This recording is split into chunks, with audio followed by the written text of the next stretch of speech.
Actually, market crash is is an event most investors are likely going to get exposed to.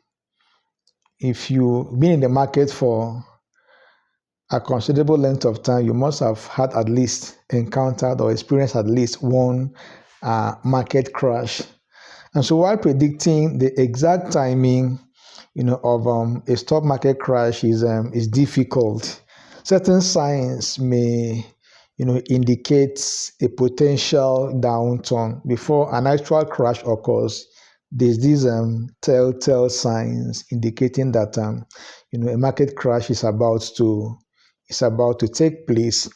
And so recognizing these early warning signs can help investors take preventive, action, actions to be able to mitigate the risk their portfolios could be exposed to. So number one factor here is economic indicators. In the economic indicators.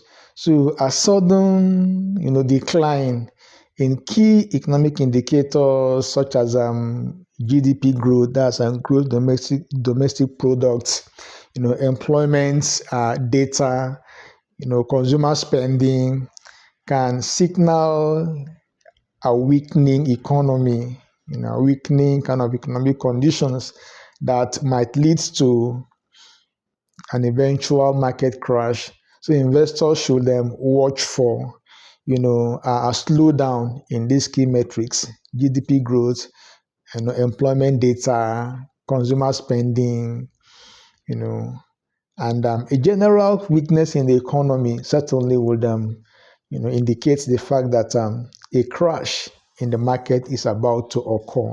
Number two is inverted yield curve. Inverted yield curve is a technical term I'm going to try to explain in this context. So an inverted yield curve, is an occurrence where short-term interest rates are higher than long-term, rates. It's a condition where short-term interest rates, is kind of, higher than long-term rates. So this has historically been a reliable signal of an impending recession. So this suggests that investors expect slower economic growth and lower interest rates in the future. In a case where short-term interest rates is higher than long-term interest rates, that is indicates with the fact that the market is about to experience a crash. Number three is overvaluation of stocks. Overvaluation of stocks. So in this case, when stock prices are rising significantly above their intrinsic values or intrinsic value, it can indicate overvaluation. In this case, stocks are somewhat overpriced. They are kind of, considered expensive when you compare the price to the fundamentals of the stocks involved. So common metrics like the PE ratio, that's price to earning ratios, can help gauge if stocks are becoming overpriced, raising, in that case, there's a rising risk of, of a correction or a market crash occurring. Whenever, stocks are generally overvalued when it comes to the PE ratios, in that case, there's a likelihood that a correction will take place or an outright market crash could happen in the near future. Number five is declining corporate profits. Declining corporate profits. So a broad decline in corporate profits can indicate that businesses are struggling, struggling to stay above water, often leading to lower stock prices. Once the fundamentals are weak, you have lower profitability, lower earning per share. So in that case, you discover that there's a decline in corporate performance. So that's indicative of the fact that if that particular trend continues, a crash will eventually take place. And so if earning reports across industries starts to disappoint, it could signal trouble ahead for the overall market. So a general decline in corporate profits will certainly lead to a stock market crash. Number 5 is geographical instability. Geographical instability. So tensions in global markets, such as wars, trade disputes, like the current, tariff, tariff from the U.S. government, from China, from all over the world. That particular increase there's a kind of tariff war, going on. If care is not taken, it might lead to a kind of already, stocks are experiencing a kind of depressed pricing because of the current tariff wars, and there's that political instability. It can trigger uncertainty and leads to market sell-off. These events may increase volatility and reduce investor confidence. Once investors lost confidence in the system, then they will tend to sell off their positions. And so when you have an aggregate sales in the market compared to people keying in buying orders, discover that the market becomes depressed. It could lead to a market crash or a recession. Number 6 is rising interest rates. Rising interest rates. In this case, central banks, rising rates can usually they do it to curb inflation, but it can result in higher borrowing costs. You want to solve a particular problem, and you are generating another one. You want to curb inflation, and then you are creating a kind of higher cost of capital. And so this can it can trigger it could hurt corporate profitability when corporations borrow at a higher price. You find it very difficult to be able to sell their products at a lower price to attract more sales, and that could lead to lower profitability at the end of the day. And if interest rates rise too quickly, it may lead to a market slowdown.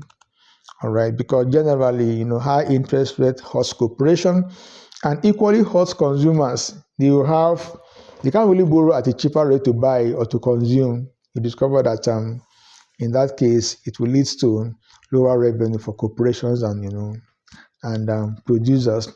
Number 7 is high debt levels. High debt levels. So excessive, corporate or consumer debt can, create financial instability. When people are so burdened with debt, discover that it will affect their ability to spend.